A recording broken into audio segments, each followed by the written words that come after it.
Bismillahirrahmanirrahim. Assalamualaikum warahmatullahi wabarakatuh. Innal hamdalillah nahmaduhu wa nasta'inuhu wa nastaghfiruh wa na'udzu billahi min shururi anfusina wa min sayyiati a'malina. May yahdihillahu fala mudilla lahu ومن يضلل فلا هادي له وأشهد أن لا إله إلا الله وحده لا شريك له وأشهد أن محمدا عبده ورسوله صلى الله عليه وعلى آله وأصحابه وسلم تسليما كثيرا أما بعد.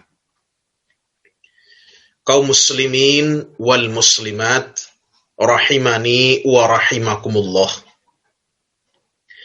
Alhamdulillah, puji dan syukur kita panjatkan kepada Allah Subhanahu wa ta'ala yang oleh karena nikmat dan taufik darinya kita bisa berkumpul kembali pada malam hari ini untuk bersama-sama mengkaji hadis-hadis Rasulullah sallallahu alaihi wa ala alihi wasallam.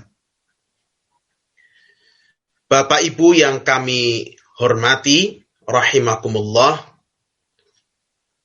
kita juga bersyukur kepada Allah Subhanahu wa ta'ala di mana kita sudah dekat dengan tamu yang istimewa, dengan tamu yang agung, yang berbarakah, yang penuh dengan fadilah atau keutamaan, yang tiada lain, tiada bukan ialah syahrul Ramadan, bulan suci Ramadan, di mana kurang lebih 17 hari lagi kita akan menjemput bulan suci Ramadan tersebut. Pada hakikatnya, keberadaan waktu-waktu fadilah, waktu-waktu yang penuh dengan keutamaan, waktu-waktu yang dibukakan padanya pintu-pintu rahmat, pintu-pintu maghfirah, ampunan, waktu-waktu di mana padanya dilipat gandakan amalan-amalan saleh, itu semua merupakan kenikmatan, merupakan anugerah dari Allah Subhanahu wa ta'ala. Mengapa? Karena umur kita itu sebenarnya sangat-sangat pendek. Ditambah lagi dengan kebanyakan waktu yang Allah berikan kepada kita, itu kita gunakan untuk hal yang mungkin tidak ada manfaatnya. Kadang-kadang kita gunakan untuk kesia-siaan, bahkan wal'iyadzubillah digunakan dalam perbuatan dosa dan kemaksiatan. Nas'alullah as-salamah wal-afiyah. Oleh karena itu, keberadaan bulan suci Ramadan dan waktu-waktu fadilah yang lain merupakan anugerah yang besar dari Allah Subhanahu wa ta'ala. Karena pada waktu-waktu tersebut, amalan yang kita kerjakan dilipat gandakan. Pintu-pintu ampunan dibuka seluas-luasnya oleh Allah Subhanahu wa ta'ala. Pintu-pintu rahmat dan kebaikan dibuka pada bulan tersebut. Sehingga semestinya bagi seorang mukmin bersemangat untuk menyambut datangnya bulan suci Ramadan. Salah satunya adalah dengan persiapan ilmu. Yang kedua adalah dengan mempersiapkan diri, melatih jiwa, supaya terbiasa melakukan amalan-amalan saleh bulan suci Ramadan. Supaya terbiasa untuk menghindari perbuatan-perbuatan yang diharamkan oleh Allah Subhanahu wa ta'ala. Menjaga lisannya, menjaga tangan dan kakinya, menjaga pandangannya, dan lain sebagainya. Demikian pula bersiap-siap dengan seseorang itu banyak-banyak berdoa kepada Allah Subhanahu wa Ta'ala agar diberikan umur yang panjang supaya bisa menjumpai bulan suci Ramadan penuh pada tahun ini, insyaallah ta'ala. Kemudian juga seorang bersiap-siap dengan cara menghilangkan atau paling tidak mengurangi beban-beban keseharian yang boleh jadi akan mengganggu atau mengurangi kekhusyuannya dalam beribadah kepada Allah Subhanahu wa Ta'ala di bulan suci Ramadan. Ada tanggungan-tanggungan duniawi, ada hal-hal yang menjadi kesibukan pikiran. Hal ini seyogyanya segera dituntaskan atau minimalnya dikurangi. Sehingga pada bulan suci Ramadan betul-betul bisa fokus, betul-betul bisa memperbanyak amalan-amalan ketaatan pada Allah Azza wa Jalla. Dan Rasulullah Shallallahu Alaihi Wasallam bersabda dalam sebuah hadis yang diriwayatkan oleh Imam Muslim dalam sahihnya, as-salawatul khams wal jumu'atu ilal jumu'ati wa ramadanu ila ramadan mukaffiratun lima bainahunna majtunibatil kabair.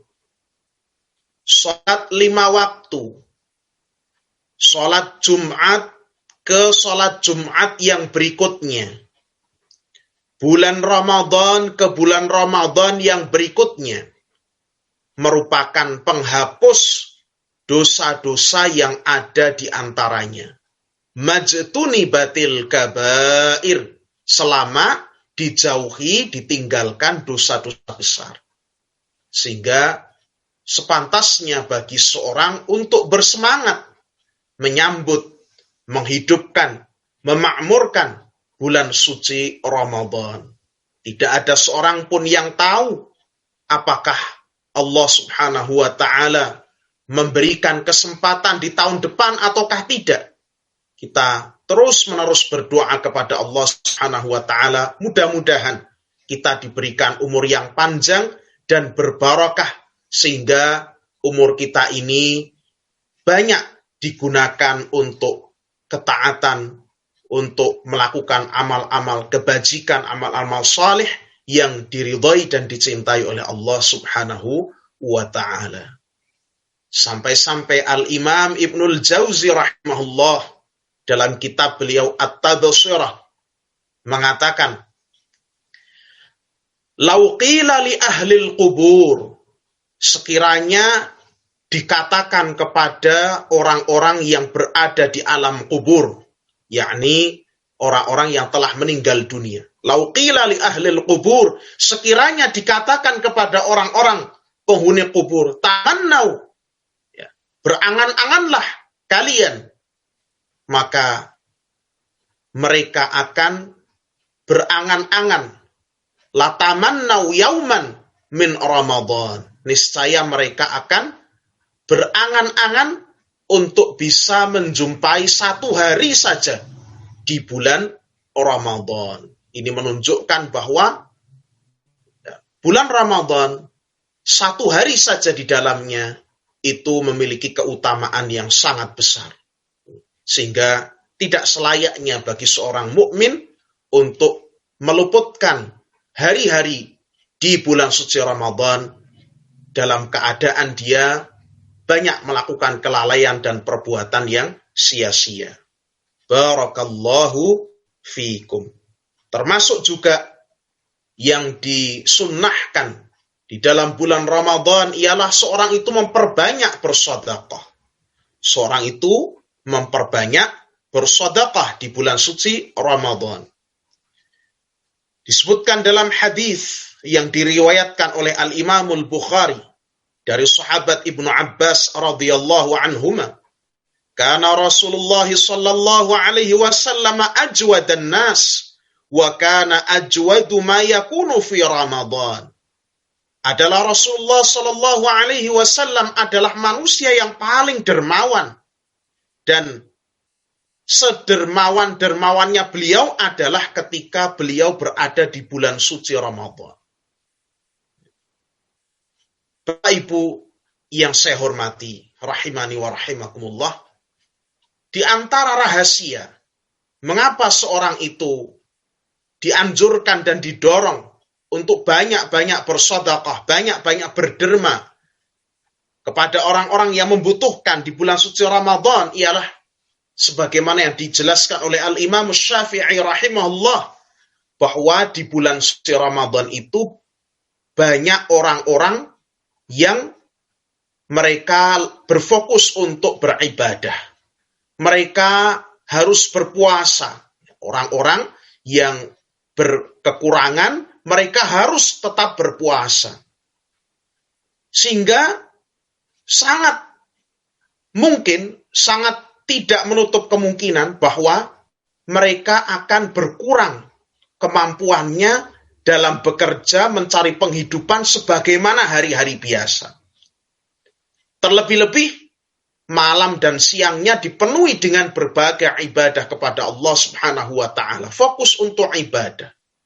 Sehingga tentu akan menyulitkan bila menggabungkan antara kerja keras, ya, yang namanya orang membutuhkan itu kerjanya keras, banting tulang seharian, bekerja, ya mungkin sebagai pedagang, keliling-keliling seharian belum tentu dapat uang banyak.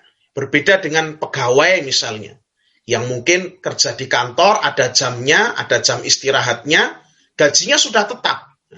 Adapun orang-orang fuqara, orang-orang masakin, kebanyakan di antara mereka adalah pekerja keras, ya, pekerja kasar, sebagai kuli bangunan, pedagang keliling, ya, mungkin supir Gojek dan lain sebagainya. Mereka banyak yang pekerja keras. Dalam bulan suci Ramadan, mereka tentu tidak optimal, ya, tidak seprima ketika berada di bulan-bulan lain selain bulan suci Ramadan.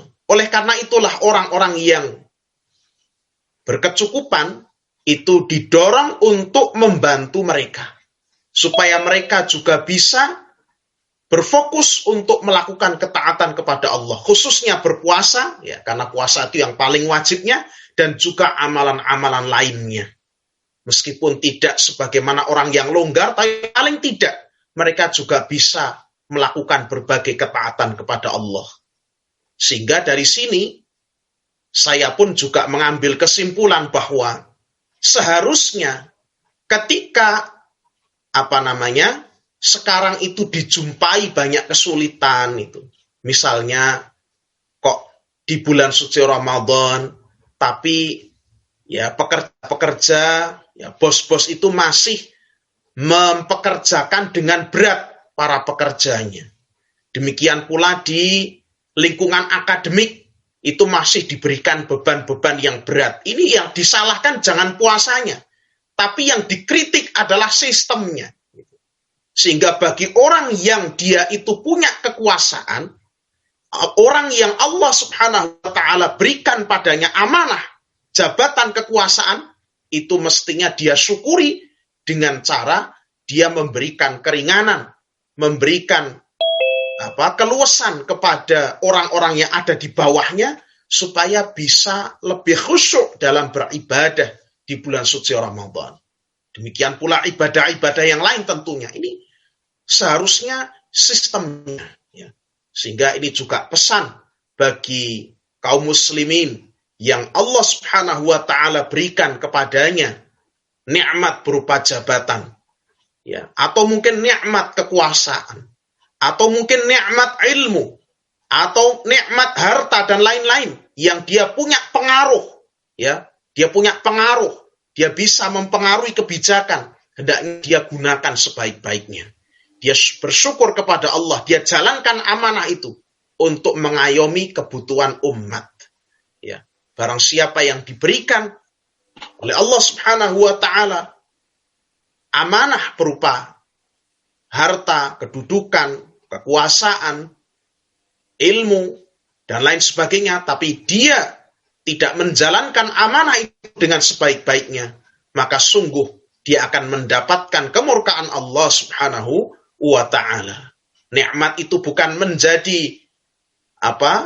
menjadikan jalan baginya untuk mencapai keridhaan Allah, tapi justru menjadi sebab datangnya kemurkaan dan azab Allah Subhanahu wa ta'ala. Ini yang perlu kita camkan dalam diri kita. Setiap kita punya kenikmatan yang Allah berikan, Allah jadikan kita orang yang punya ilmu, Allah jadikan kita orang yang punya harta, Allah jadikan kita orang yang punya kedudukan, Allah jadikan kita orang yang punya pengaruh, maka kita jangan sampai lupa untuk mengabdikan diri kepada agama, untuk berkhidmat, membela agama Allah Subhanahu wa ta'ala.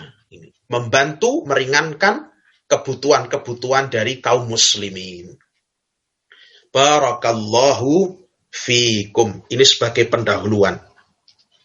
Kita masuk pada hadis yang berikutnya. Setelah kemarin kita banyak membahas tentang masalah sahur, kemudian juga tentang hukum orang yang lupa makan dan minum ketika berpuasa, kemudian dia diperintahkan oleh Nabi Shallallahu Alaihi Wasallam untuk meneruskan puasanya. Ini berlaku umum. Ya, barang siapa yang lupa melakukan pembatal-pembatal puasa, maka dia diperintahkan oleh Nabi Shallallahu Alaihi Wasallam untuk meneruskan puasanya. Ya. Baik itu makan, minum, ataupun yang selainnya. Dari semua pembatal-pembatal puasa. Itu tidak menjadikan batal apabila seseorang mengerjakannya karena lupa. Baik, kita melanjutkan pada hadis yang ke-180 kalau di kitab saya. Al-hadis Ats-Tsamanun Ba'dal Mi'ah. Hadis nomor 180. An Abi Hurairah radhiyallahu anhu, dari sahabat Abu Hurairah radhiyallahu anhu, beliau mengatakan, bainama nahnu julusun 'indan Nabi sallallahu alaihi wasallam, bahwa kami sedang duduk-duduk bersama Rasulullah sallallahu alaihi wasallam pada suatu hari. Idz ja'ahu rajulun, ketika itu datanglah seorang laki-laki. Faqala, dia mengatakan, ya Rasulullah, wahai Rasulullah, halaktu, sungguh saya telah binasa. Faqala alaihi salatu wassalam, maka bersabdalah Nabi sallallahu alaihi wasallam, ma ahlakaka, apa yang membinasakan kamu? Au malaka, atau dalam sebagian riwayat malaka, ada apa dengan dirimu? Qala, orang itu mengatakan, waqa'tu 'ala imra'ati wa ana sha'im, saya mendatangi istriku sedangkan saya dalam keadaan berpuasa. Wa fi riwayatin, dan dalam riwayat yang lain, asabtu ahli fi Ramadan, saya mendatangi istriku, keluargaku, yakni berjima maksudnya, pada siang hari bulan Ramadan. Faqala Rasulullah sallallahu alaihi wasallam, maka Rasulullah sallallahu alaihi wasallam bersabda kepadanya, hal tajidu raqabatan tu'tiquha, apakah engkau bisa menjumpai seorang budak, yang dimaksud adalah budak yang beriman. Apakah engkau bisa menjumpai seorang budak yang bisa engkau merdekakan? Qala, orang itu menjawab, la, tidak ya Rasulullah.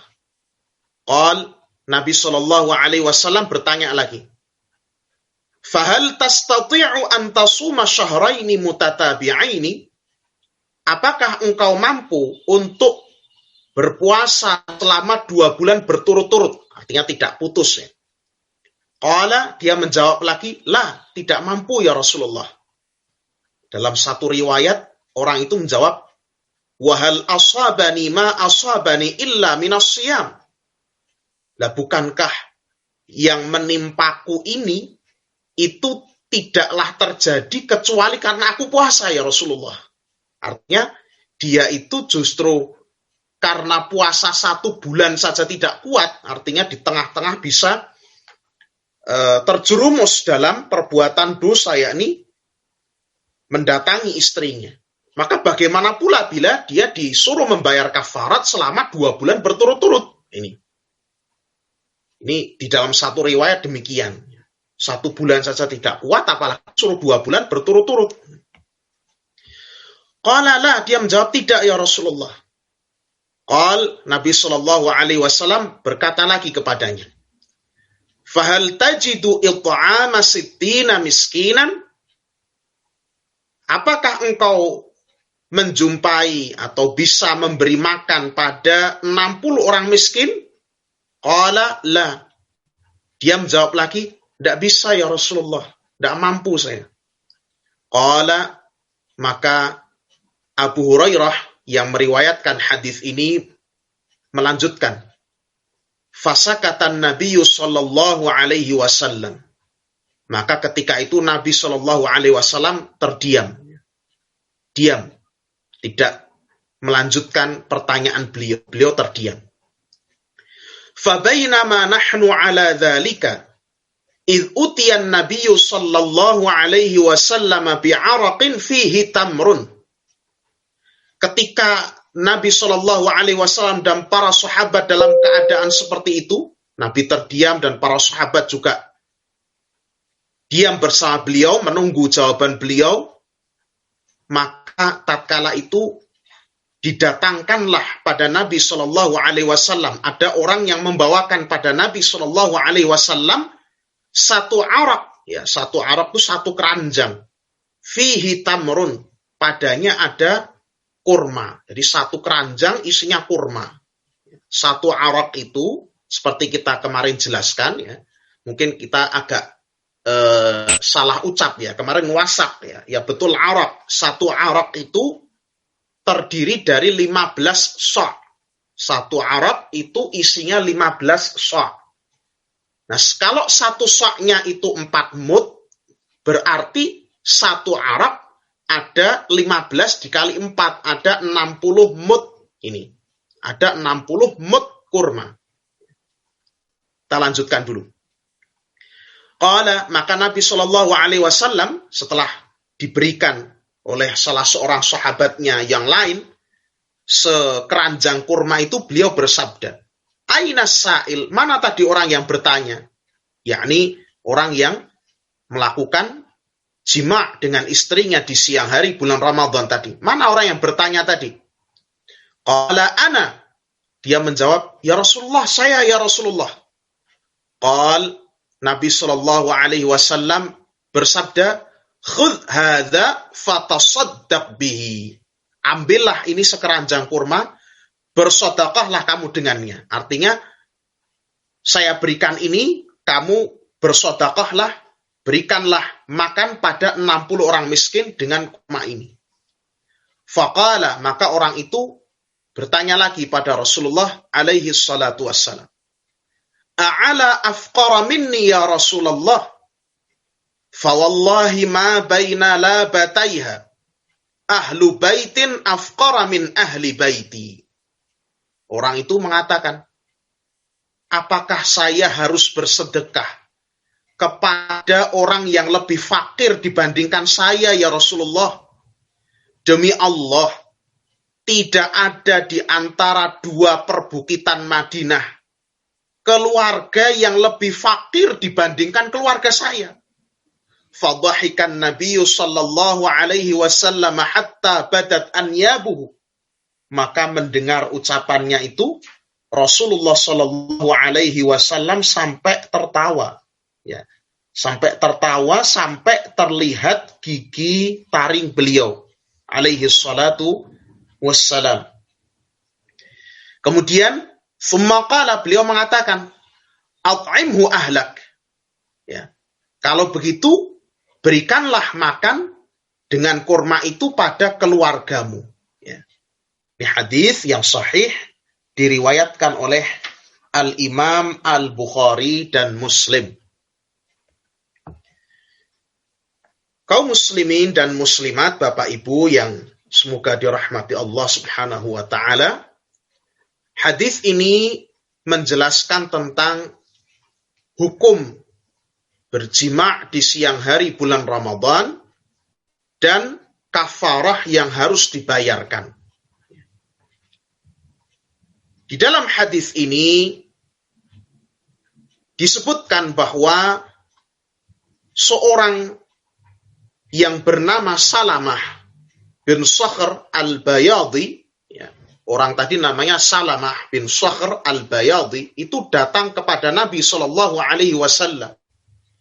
dalam keadaan dia itu takut akan dosa yang dia kerjakan. Maka dia tadi mengatakan, halaktu ya Rasulullah, saya telah binasa ya Rasulullah, karena dia merasa bahwa dia telah melakukan suatu dosa besar. Dan memang betul, dia telah melakukan suatu hal yang membinasakannya, artinya melakukan suatu kesalahan yang besar.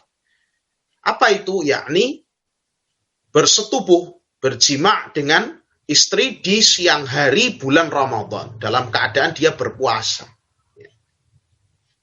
Kemudian, mendengar hal tersebut, Rasulullah Shallallahu Alaihi Wasallam, karena orang ini itu datang dalam keadaan dia itu menyesal akan dosa-dosanya. Orang ini datang dalam keadaan dia itu meminta petunjuk bagaimana cara saya bertaubat kepada Allah. Apa kafarah, apa denda yang harus saya bayarkan untuk menutup ya kesalahan saya ini. Maka Rasulullah Shallallahu Alaihi Wasallam pun tidak mencelanya. Rasulullah Shallallahu Alaihi Wasallam tidak menghardiknya. Rasulullah Shallallahu Alaihi Wasallam tidak menghukumnya, akan tetapi beliau membenarkan ucapannya tadi. Halaktu ya Rasulullah, saya binasa ya Rasulullah, itu tidak disalahkan karena betul dia telah melakukan suatu hal yang sangat besar, kekeliruannya, dosanya.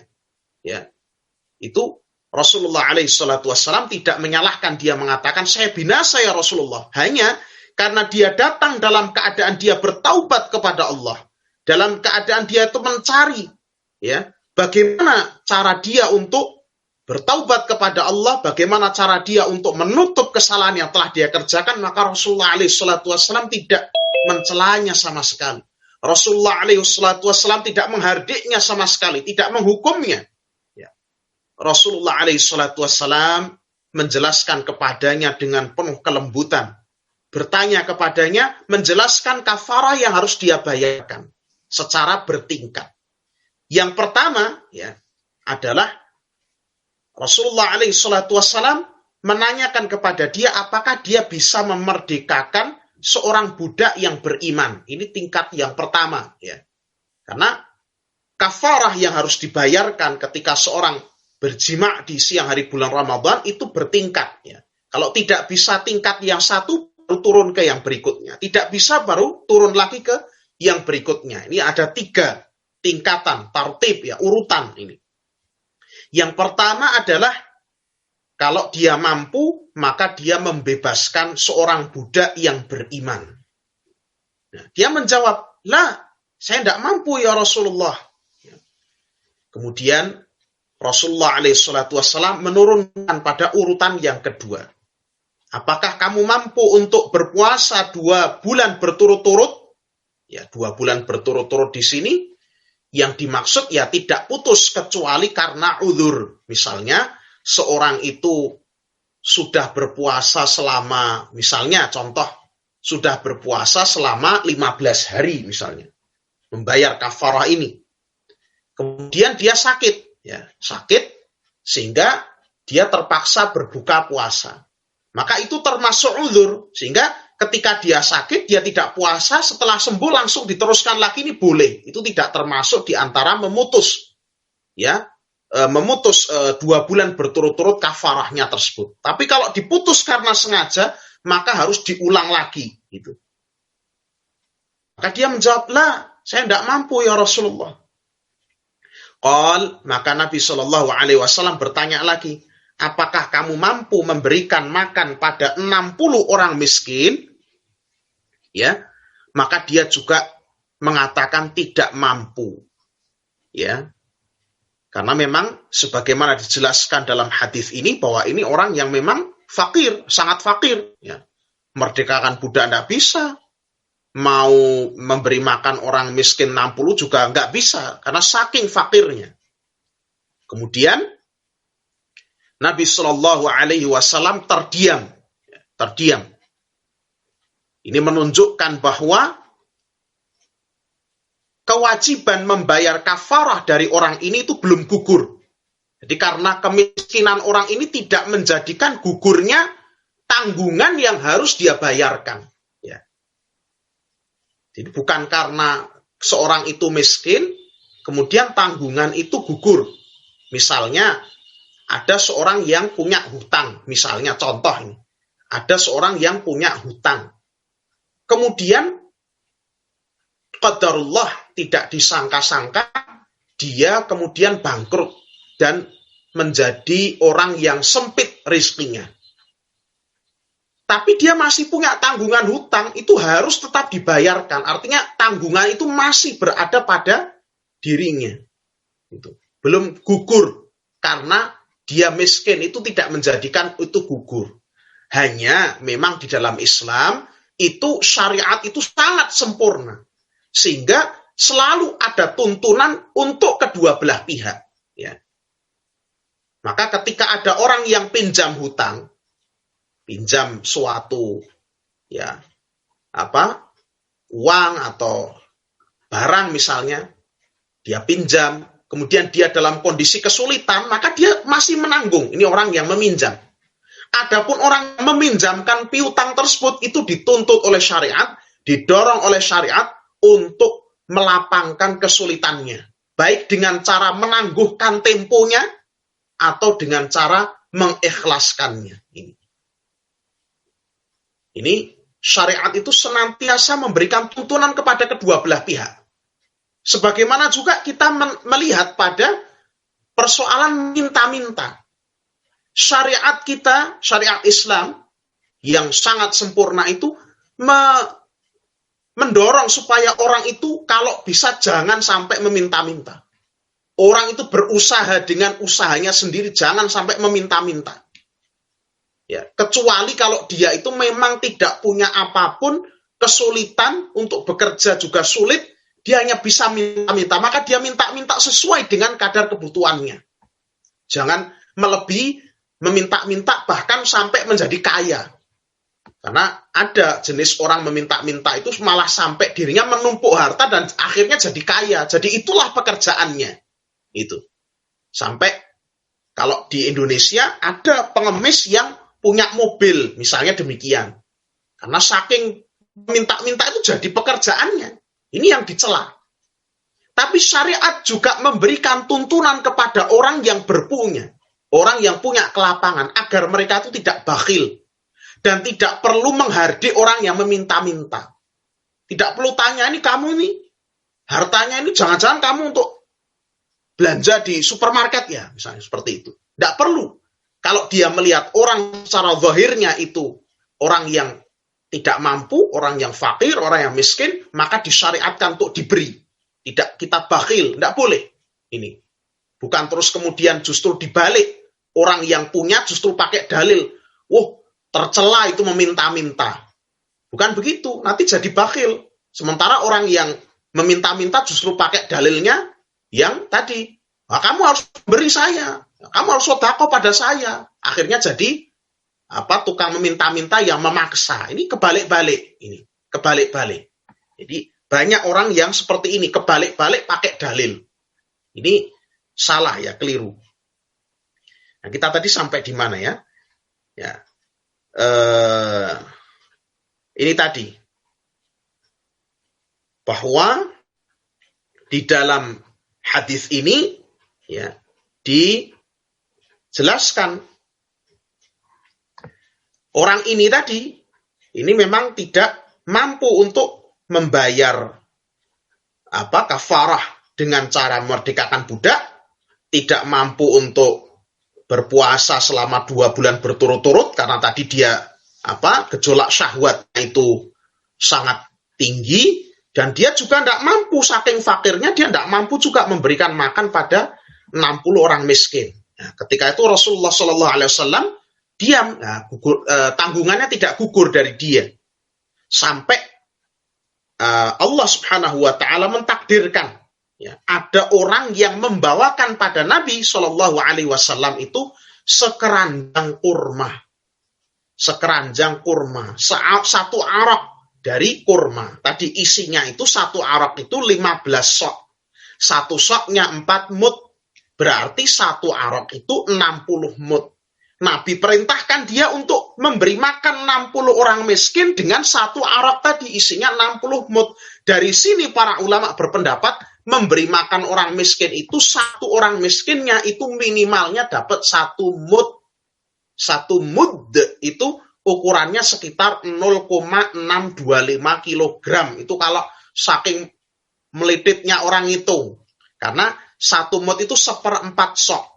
1 sok itu biasanya kalau kita zakat fitrah 2,5 kilogram. 2,5 dibagi 4, 0,625. Sehingga para ulama itu banyak yang kemudian mentakdirkan, mendekati ukuran itu tidak manut-manut 0,625, ya paling tidak 0,75 atau syukur-syukur 1 kilogram beras misalnya. Kalau pakai beras 1 kilogram beras itu untuk satu orang miskin. Ini memberi makan pada, kalau ini kafarahnya kafarah karena jima, memberi makan harus 60 orang miskin, ya harus 60 orang miskin, tidak boleh hanya satu, tapi dibagikan pada 60 orang miskin. Ini. Nah, di akhir hadis ini ada yang menarik. Orang ini setelah diberikan kurma tadi oleh Nabi Shallallahu Alaihi Wasallam, dia mengatakan, "A'ala afqara minni ya Rasulullah." Apakah saya harus memberikan kurma ini, harus saya sedekahkan pada orang yang lebih fakir dari saya ya Rasulullah? Karena kenapa? Fawallahi ma baina labataiha ahlu baitin afqara min ahli baiti. Demi Allah, wahai Rasulullah, di antara 2 bukit, ya, labataiha itu maksudnya al-harratain, bukit yang yang tersusun dari bebatuan yang berwarna gelap, berwarna hitam. Ini di timur dan barat kota Madinah, ya, Bukit Batu. Ya, Madinah itu kan lembah. Ya. Tidak ada di kota Madinah ini keluarga yang lebih fakir dibandingkan keluarga saya ya Rasulullah. Keluarga besar ini. Fadhahikan Nabi sallallahu alaihi wasallam. Kan Nabi pun alaihi salatu wasallam beliau tertawa. Ya, melihat atau mendengar dari ucapan seorang ini. Siapa namanya? Salamah bin Sakhr ini. Sampai terlihat gigi taring beliau yang putih. Sallallahu alaihi wasallam. Kemudian beliau bersabda kepadanya, "At'imhu ahlak." Silahkan kamu berikan makanan dari kurma itu kepada keluargamu. Ini. Barakallahu fikum. Nah, hadis ini jelas di dalamnya menunjukkan bahwa, ini yang pertama ya, hadis ini menunjukkan bahwa jima di siang hari bulan Ramadan itu termasuk pembatal puasa. Jima di siang hari bulan Ramadan itu termasuk pembatal puasa. Bahkan pembatal puasa yang paling berat karena kafarahnya juga berat. Adapun pembatal puasa yang lain dari makan, dari minum itu kafarahnya tidak ada, hanya mengqadha saja puasanya.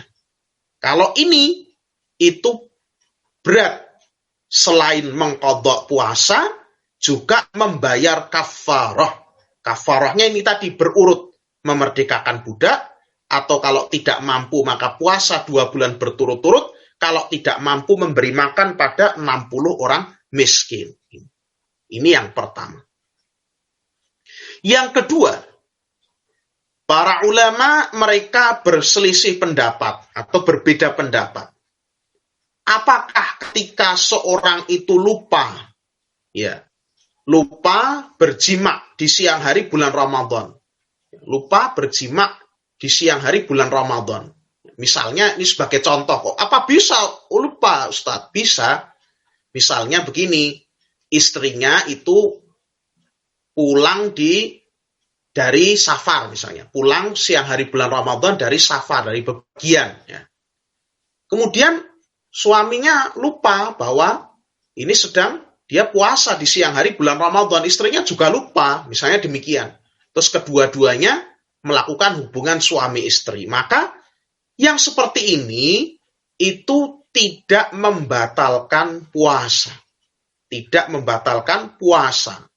Dan juga bagi orang yang lupa, selain tidak batal puasa, juga tidak membayar kafarah. Karena tadi faedahnya, kalau seorang lupa, itu tidak terkena tanggungan apapun atas dirinya. Sebagaimana sabda Nabi SAW di dalam sebuah hadis yang sahih, diriwayatkan oleh Ibnu Majah dan Al-Hakim, innallaha tajawaza li an ummati al-khata' wan nisyan wa mastukrihu alaih. Sesungguhnya Allah Subhanahu wa ta'ala itu memaafkan dari umatku. Yang pertama, al-khata'. Al-khata' itu kekeliruan karena tidak tahu. Yang kedua, an-nisyan. An-nisyan itu lupa. Dan yang ketiga, wa mastukrihu alaih, sesuatu yang dia lakukan karena dalam kondisi dipaksa. Ini. Jadi lupa itu termasuk di antara uzur syar'i. Ini yang kedua. Yang ketiga, para ulama juga berbeda pendapat.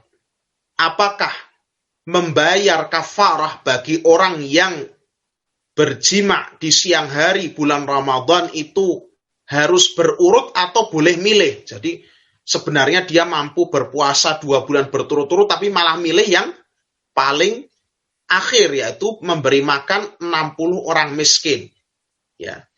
Yang sahih sebagaimana dalam hadis ini, bahwa ini menunjukkan urutan. Ketika seorang tidak mampu, baru turun ke urutan berikutnya. Ketika orang tidak mampu, turun lagi ke urutan yang ketiga. Jadi ala sabilit tartib, dibangun di atas urutan. Ya, ini yang sahih, yang kuat dari madhab para ulama. Ini. Kemudian yang berikutnya, sebagaimana tadi kita telah jelaskan, para ulama juga berbeda pendapat apakah kafarah itu gugur dari orang yang memang tidak mampu semuanya. Apakah gugur atau tidak? Ya, yang sahih sesuai dengan hadis ini, di mana Nabi SAW itu mendiamkan orang tadi karena dia miskin dan tidak mampu membayar makanan untuk 60 orang miskin yang lain itu. Nabi SAW mendiamkan, artinya kafarah itu belum gugur. Dan ini adalah pendapat jumhurul ulama, bahwa kafarah seseorang itu tidaklah gugur, ya, hanya karena kemiskinannya itu tidak gugur. Ini adalah yang sahih dari pendapat jumhurul ulama. Dan juga diambil dari hadis ini bahwa kafarah berupa memberikan makanan pada orang miskin itu boleh ditanggung oleh orang lain meskipun itu bukan keluarganya. Meskipun itu bukan wali atau ahli warisnya, itu boleh. Jadi misalnya ada seorang miskin, dia membayar kafarah, ya, harus membayar karena misalnya dia melanggar suatu aturan syariat. Misalnya ini tadi, jima di siang hari bulan Ramadan. Atau karena kafarah nazar, ya, kafarah nazar atau sumpah, dia membatalkan sumpahnya. Kalau tidak keliru memberi makan pada 10 orang miskin, kalau tidak keliru, nanti coba dicek lagi. Ya. Maka kalau dia tidak mampu itu boleh dibayarkan oleh orang lain. Meskipun itu bukan dari keluarga atau dari ahli warisnya atau dari walinya. Itu boleh dan sah hukumnya. Ini. Kemudian yang berikutnya adalah bahwasannya ketika kafarah itu dibayarkan oleh orang lain, ya, kafarahnya tadi dibayarkan oleh orang lain, maka orang yang bayar kafarah tadi, ya, yang harusnya bayar tadi, yang miskin tadi, itu boleh saja mengambil atau memakan dari kafarohnya tadi. Jadi misalnya ada seorang miskin, tidak mampu bayar kafaroh, terus dibayarkan orang lain. Orang lain tadi diantaranya diberikan pada orang miskin tadi itu boleh. Ya, orang miskin yang tadi yang harusnya bayar kafaroh itu boleh saja ikut memakan dari makanan kafarohnya tadi. Itu boleh. Diperbolehkan sebagaimana dalam hadis ini. Kemudian juga yang berikutnya bahwa di dalam hadis ini itu pada asalnya tidak terdapat perbedaan apakah budak yang dibebaskan itu budak yang kafir atau budak beriman. Pada dasarnya tidak ada tulisan budak beriman, tidak dikhususkan. Ya. Hanya saja yang sahih menurut mayoritas para ulama itu harus memerdekakan budak yang beriman karena ditunjukkan oleh nas-nas hadis yang lain. Ya, ditunjukkan oleh nas-nas hadis yang lain. Jadi ada di dalam hadis-hadis yang lain selain daripada hadis ini. Demikian pula hadis ini barakallahu fikum menunjukkan bagusnya akhlak Nabi Shallallahu Alaihi Wasallam, menunjukkan kedermawanan, kelembutan, kasih sayang dari Nabi Shallallahu Alaihi Wasallam, di mana orang ini datang dalam keadaan takut, dalam keadaan cemas, dalam keadaan khawatir, telah melakukan sebuah dosa yang besar, akan tetapi dia sama sekali tidak dicela oleh Nabi Shallallahu Alaihi Wasallam karena dia datang dalam keadaan bertaubat kepada Allah Subhanahu Wa Taala. Bahkan dia pulang dalam keadaan bahagia. Kenapa? Karena dia diberi, dibayarkan kafarahnya oleh Nabi kita alaihi salatu wassalam. Ini menunjukkan bahwa Nabi Shallallahu Alaihi Wasallam itu betul-betul amat sangat lembut, amat sangat hikmah, amat sangat penyayang pada manusia. Laqad ja'akum rasulun min anfusikum. Sungguh telah datang seorang rasul dari kalangan kamu sendiri, dari jenismu sendiri. Azizun alaihi ma anittum, amat berat terasa bagi beliau penderitaan yang kamu rasakan. Harisun alaikum, beliau sangat menginginkan agar kamu pada beriman dan bertakwa kepada Allah. Bil mu'minina raufur rahim, dan beliau amat sangat penyayang pada orang-orang yang beriman. Ini adalah akhlak yang luhur dari Nabi Shallallahu Alaihi Wasallam.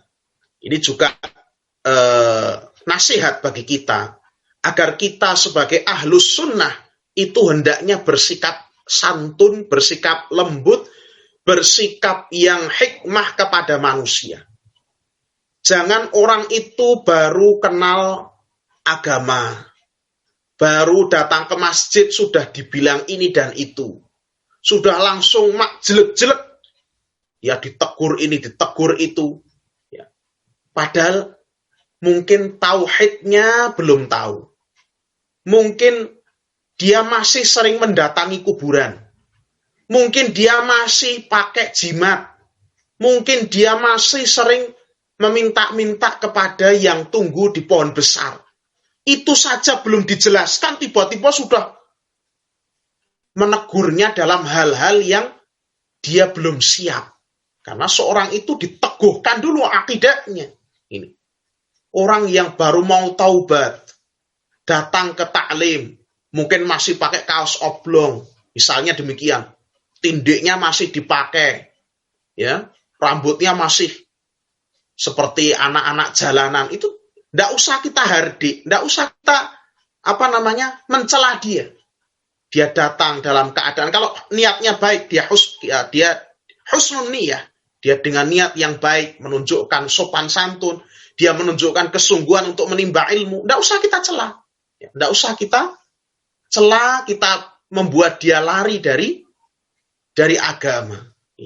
Ini juga nasihat bagi kita semua, mengingatkan agar kita itu hikmah, kita juga santun, kita lembut kepada kaum muslimin, khususnya orang-orang awam di masa ini, terlebih-lebih lagi di mana kejahilan, ketidaktahuan itu merebak di mana-mana. Nasihati orang yang belum tahu itu dengan hikmah, dengan penuh kebijaksanaan, dengan penuh kesantunan, dengan waktu yang tepat, dengan cara yang tepat ini. Ini nasihat untuk kita ahlus sunnah wal jamaah. Orang yang seharusnya paling terdepan, ya, golongan yang seharusnya paling terdepan dalam mengikuti Nabi Shallallahu Alaihi Wasallam, termasuk juga dalam hal ini meneladani akhlak dan budi pekerti Rasulullah Shallallahu Alaihi Wasallam. Kemudian yang berikutnya,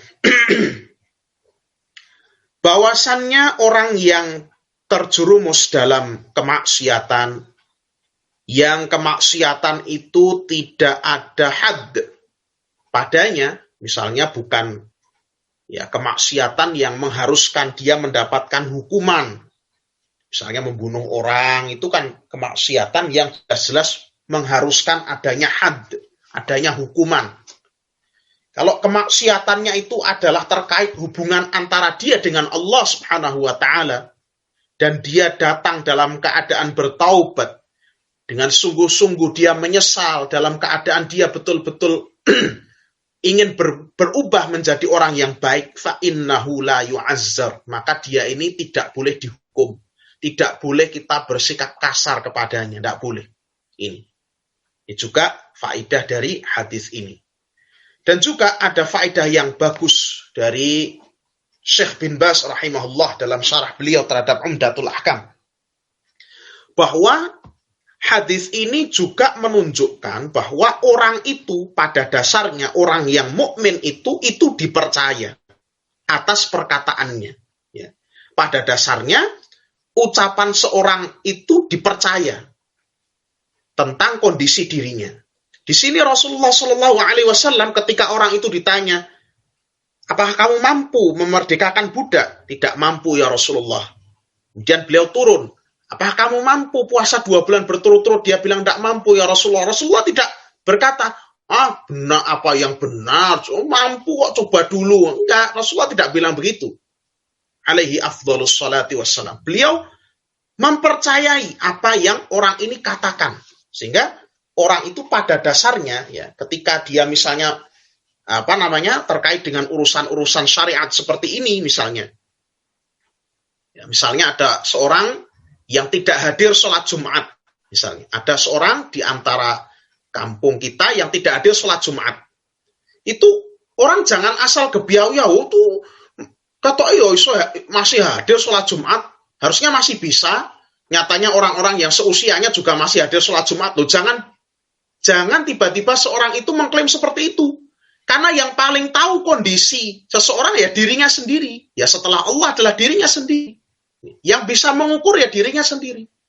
Sehingga kalau syariat mengatakan boleh tidak sholat Jumat bagi orang yang tidak mampu karena sakit, karena ajiz, ya, karena tidak mampu, lemah misalnya, karena usia, karena ya faktor kelemahan, itu yang paling tahu ya dirinya sendiri. Kalau orang ditanya dia mengatakan saya tidak mampu, ya sudah kita percaya karena hukum asalnya adalah dipercaya. Tidak kemudian dijadikan bahan pembicaraan di mana-mana. Tidak kemudian seorang itu mencibir, tidak boleh. Memang tidak mampu, memang tidak mampu. Ini yang seharusnya kita perhatikan bersama-sama. Ini banyak ya, luas penerapannya di berbagai hal dalam syariat. Dalam masalah membayar kafarah, dalam masalah ya misalnya seorang mungkin sholat berjamaah, mungkin misalnya demikian.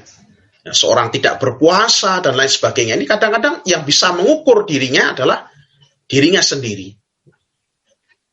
Jadi Rasulullah Shallallahu Alaihi Wasallam tidak mendustakan apa yang dia ucapkan. Barakallahu fikum. Terkait dengan hadis ini, mumpung saya ingat,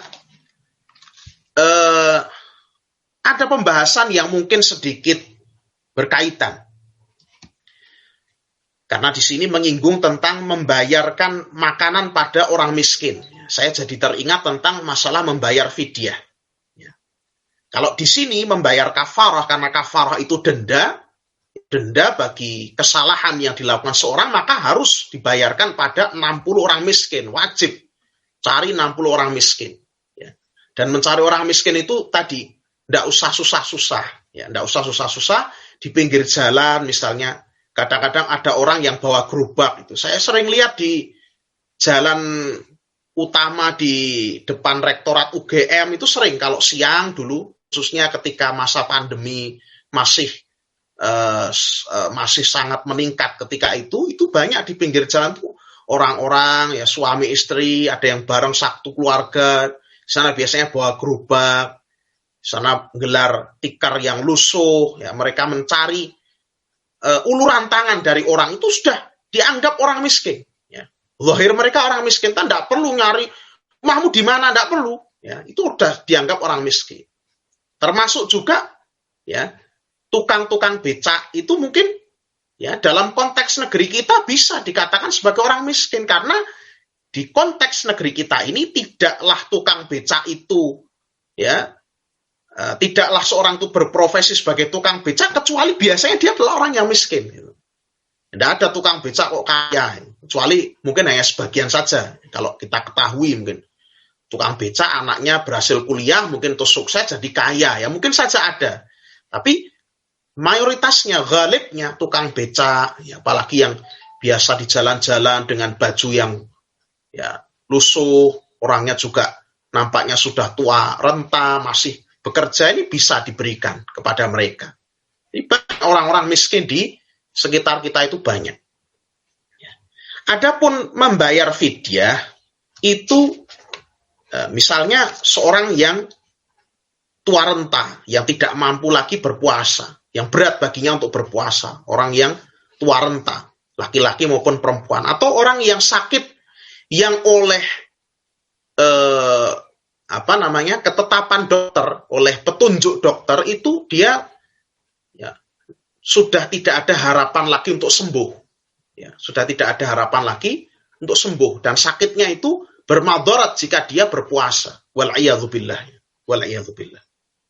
Maka orang-orang semacam ini mereka tidak berpuasa selama 1 bulan penuh dan membayarkan fidyah. Nah, fidyah ini itu boleh diberikan pada 1 orang miskin saja, itu boleh. Dibayarkan pada 1 orang miskin saja, itu yang sahih adalah boleh. Ini adalah yang dijelaskan oleh jumhurul ulama, termasuk juga Syekh bin Baz rahimahullah, Al-Lajnah Ad-Daimah, ya, Komite Fatwa Arab Saudi. Ini juga yang dipegangi oleh mazhab Asy-Syafi'i, Al-Hambali, dan sebagian dari Al-Maliki, mengatakan 1 orang telah boleh dan mencukupi. Dalilnya adalah bahwasannya Allah Subhanahu wa taala memerintahkan pembayaran fidyah itu secara mutlak kepada fakir dan miskin. Dan Allah Jalla wa'ala tidak menentukan jumlah fakir dan miskin yang harus diberi. Sehingga boleh saja memberikan kepada 1 orang miskin. Nah, bolehkah dibayarkan fidyah itu dengan uang? Jawabannya tidak boleh. Kenapa? Karena di waktu Nabi SAW itu masih hidup dan diturunkan Al-Quran, itu sudah ada alat tukar, sudah ada uang. Tetapi Allah Jalla wa'ala memerintahkan orang-orang yang beriman untuk mengeluarkannya dalam bentuk makanan. Wa 'alal ladzina yutiqunahu fidyatun ta'am miskin.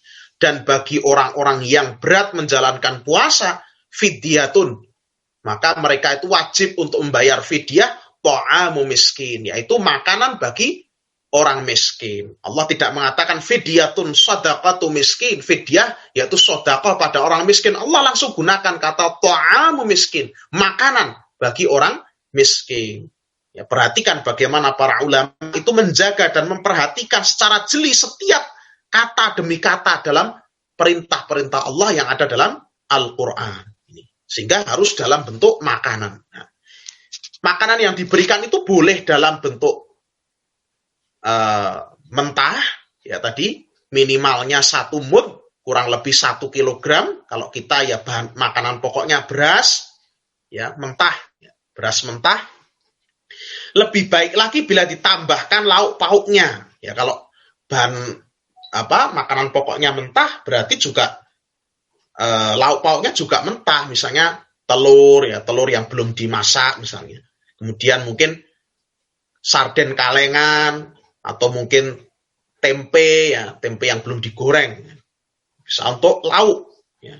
Atau bisa juga dibagikan dalam bentuk makanan yang sudah matang. Yang mana satu porsi itu sudah mengenyangkan.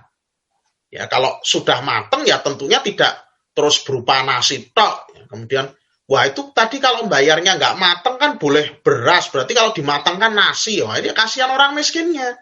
Diberikan juga dalam bentuk satu porsi yang sudah komplit dengan lauk pauknya. Ya, lauk pauknya jangan pelit-pelit. Ya. Lauk pauk ngasih orang miskin, dikasih yang nggak enak atau dikasih yang sedikit. Ya, nasi padang, ya, nasi ayam, sayur, tambahi bergedel, menurut saya sudah sangat-sangat mengenyangkan bagi orang fakir dan miskin. Ini cukup untuk satu orang. Ya, artinya satu hari itu berarti satu porsi itu diberikan pada satu orang miskin. Nah, kalau tadi diberikan secara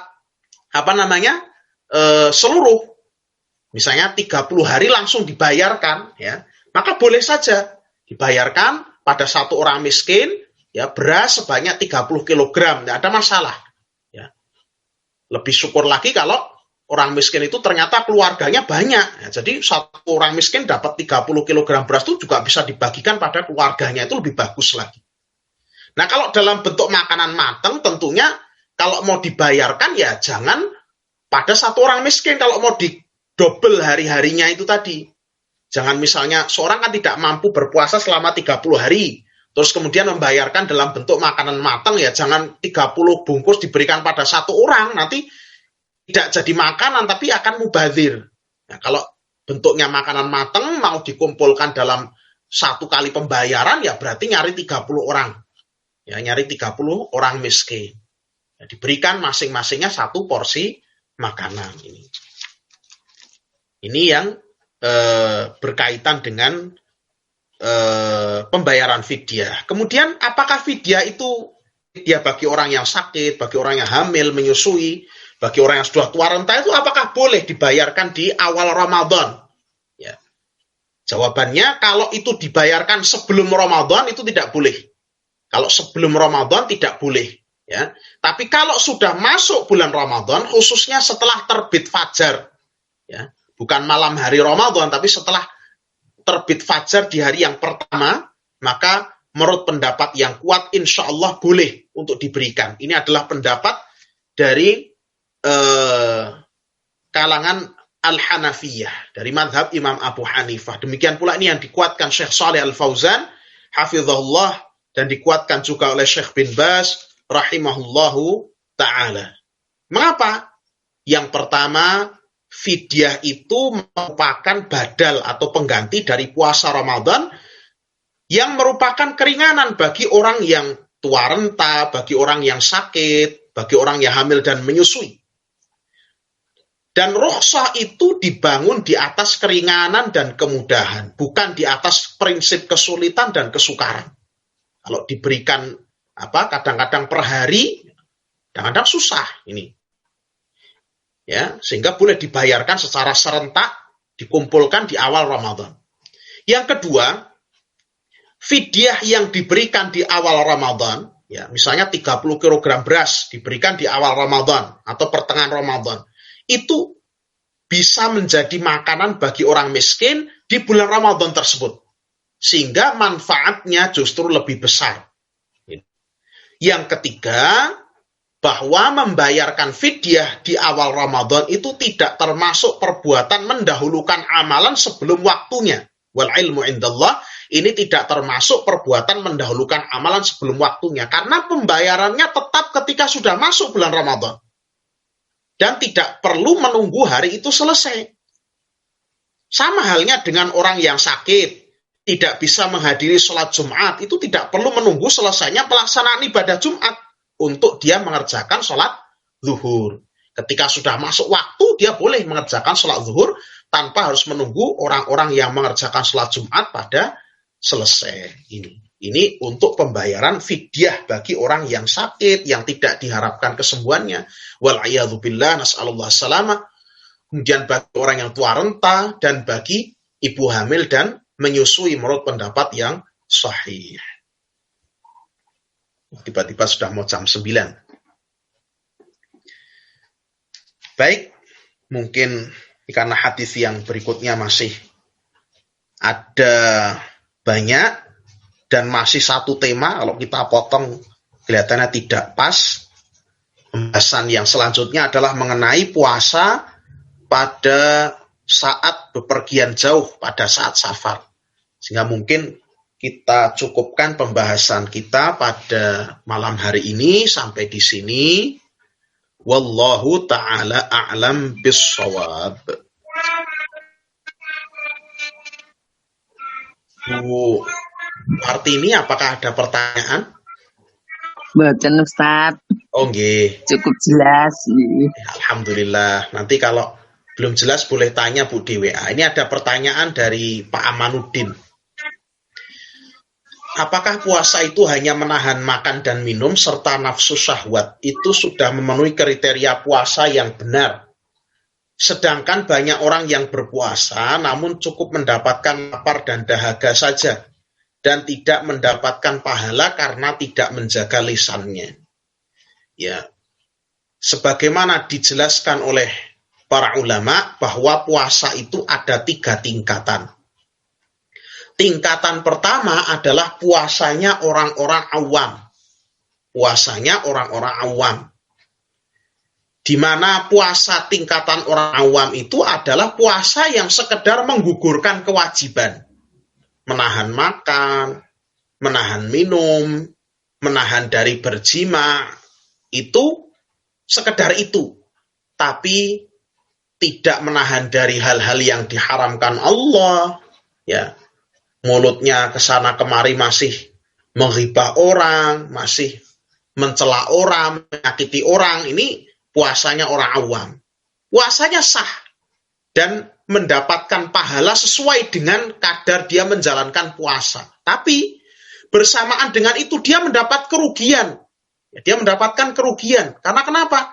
Dia masih melakukan dosa-dosa tadi. Ya, melakukan perbuatan dosa-dosa, melakukan kesia-siaan, itu paling tidaknya itu dia rugi. Kenapa? Karena bulan Ramadan yang seharusnya dipenuhi dengan amal ketaatan menyedikitkan dosa-dosa sehingga kita bisa menabung amal kebaikan sebesar-besarnya, tapi malah dia gunakan untuk kesia-siaan, bahkan wala'iyadzubillah maksiat yang bisa mengurangi pahala puasanya. Ya. Tentunya pahala puasa kan berkurang sekadar atau sebesar maksiat yang dia kerjakan. Itulah Nabi SAW bersabda sebagaimana yang disebutkan oleh Pak Amanuddin sini. Ya, rubba sha'imin hadzuhu min siyamihi ya al-ju' wal 'atas. Ya. Betapa banyak orang yang berpuasa di mana dia mendapatkan bagian dari puasanya itu hanya al-ju' wal 'atas, hanya lapar dan dahaga saja. Demikian pula Nabi SAW juga bersabda, wa rubba qa'imin hadzuhu min qiyamihi as-sahar. Ya, betapa banyak orang yang qiyam atau sholat tahajud, ya, qiyamul lail, tidak dia dapatkan dari ibadah qiyamul lailnya kecuali hanya as-sahar. Sahar itu begadang saja. Kenapa? Karena dia sholat lail, sehabis itu dia sum'ah, dia perdengarkan ibadahnya itu ke orang-orang. Ini menjadikan amal ibadahnya itu gugur. Ya, amal ibadahnya itu berkurang nilainya atau bahkan bisa sampai gugur wal'iyadzubillah. Ini. Nah, tingkatan kedua adalah orang itu berpuasa ya dari makan, dari minum, dari syahwat, disertai dengan dia menjauhi hal-hal yang dilarang oleh Allah Subhanahu wa ta'ala. Ya, dia tahan dari kemaksiatan-kemaksiatan, lisannya dijaga, pandangannya dijaga, perbuatan-perbuatannya dijaga, sampai kalau dia diajak bertarung, bergulat, gelut, nah itu dia mengatakan inni shaim, saya sedang puasa. Ini puasa yang nilainya lebih, ya.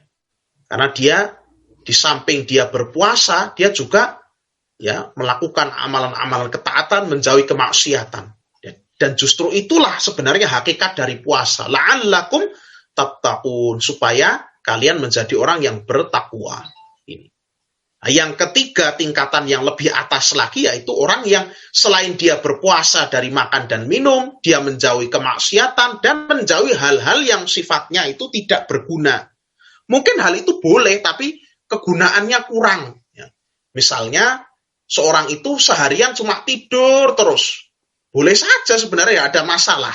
Ya, itu bukan kemaksiatan dan bukan juga merupakan ketaatan. Itu perkara yang mubah, asalkan dia tetap mengerjakan yang wajib. Akan tetapi apabila itu tadi tidurnya itu tidak memakan seluruh waktu di siang hari Ramadannya, tapi dia pergunakan mungkin sebagian untuk tidur, sebagian lagi untuk banyak membaca Quran, ini tentu jauh lebih utama.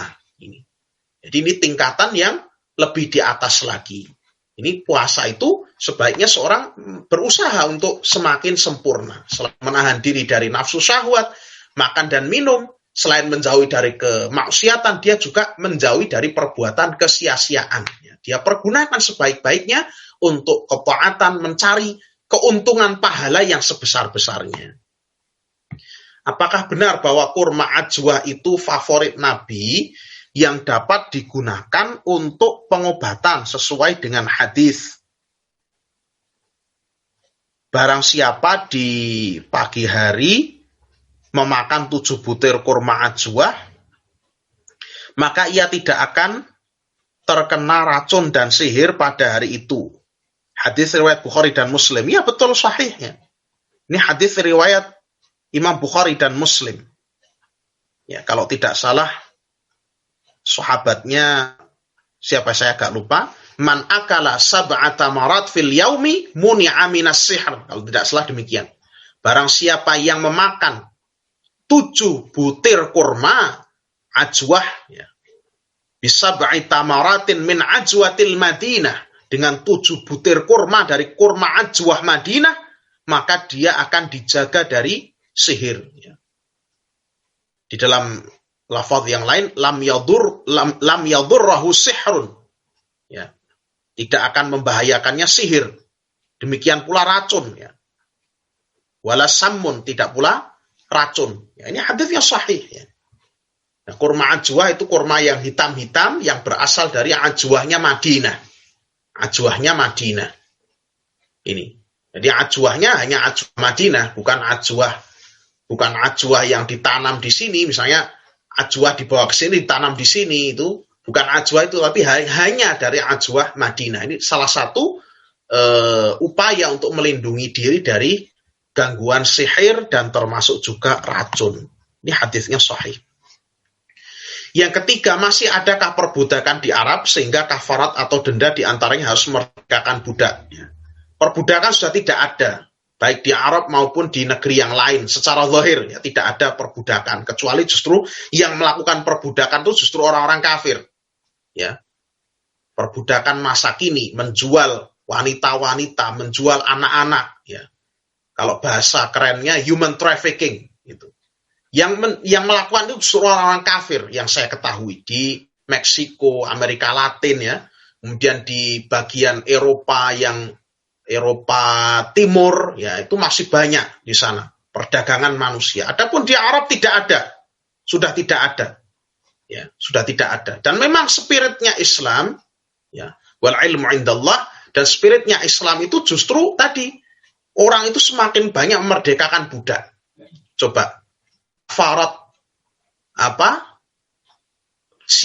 berjima siang hari bulan Ramadan memerdekakan budak. Kafarat zihar memerdekakan budak. Ya. Nabi SAW juga mendorong orang untuk memerdekakan budak. dan lain sebagainya. Ini berarti justru spiritnya adalah memerdekakan orang supaya menjadi orang yang merdeka sepenuhnya. Ini. Ya, sekarang sudah tidak ada, sehingga para ulama banyak menjelaskan bahwa termasuk di antara 8 asnaf ya para penerima zakat yang sekarang sudah jarang dijumpai adalah ar-riqab, ya, membebaskan budak. Itu sekarang sudah sangat jarang ditemui. Meskipun para ulama ada yang mengatakan termasuk yang berhak diberi zakat itu adalah orang yang ditawan. Orang yang ditawan oleh orang-orang kafir, oleh orang-orang musuh, misalnya dipenjara di sana, ditawan oleh orang-orang Yahudi, Zionis Israel misalnya. Itu termasuk di antara orang-orang yang ditawan. Membebaskan mereka itu boleh dengan menggunakan harta zakat. Itu ada sebagian di antara para ulama menjelaskan demikian. Tapi kalau untuk kafarah ini, saya kira sudah perbudakan sudah tidak ada. Ya. Justru yang memperkenalkan perbudakan dan dengan cara-cara yang sadis, ya, kemudian juga banyak melakukan kerusakan di muka bumi itu adalah ISIS, ya, sehingga mengesankan bahwa Islam itu adalah agama yang jelek, ya, agama yang jelek. Ini mereka lah yang justru menimbulkan kesan seolah-olah itu bahwa agama Islam adalah agama yang penuh dengan kekerasan, penindasan dan lain sebagainya. Kalau pada asalnya sudah tidak ada lagi, sehingga tadi turun ke tingkatan yang berikutnya, yakni pada melakukan puasa 2 bulan berturut-turut, kemudian turun lagi pada memberi makan pada 60 orang miskin ini. Wallahu ta'ala a'lam bis-shawab. Sudah jam 9 di tempat saya. Insyaallah kita lanjutkan minggu depan. Mungkin waktu bulan Ramadan kita akan libur kajian karena kita fokuskan untuk banyak beribadah pada Allah Subhanahu wa taala. Yang artinya lebih khusus pada membaca Quran, kemudian qiyamul lail dan lain sebagainya. Sehingga mungkin sekitar 2 pertemuan lagi kita akan bertatap muka melalui daring ini. Atas segala kekurangan kami banyak-banyak mohon maaf dan minta ampunan pada Allah Subhanahu wa taala. Mudah-mudahan apa yang kita pelajari pada malam hari ini menjadi ilmu yang bermanfaat. Mudah-mudahan Allah jadikan sebagai amalan soleh yang memperberat timbangan amal kebaikan kita di hari kiamat. Subhanakallahumma wa bihamdika asyhadu an la ilaha illa anta astaghfiruka wa atubu ilaik. Bagi Bapak Ibu yang masih belum jelas mungkin bisa ditanyakan di grup. Assalamualaikum warahmatullahi wabarakatuh.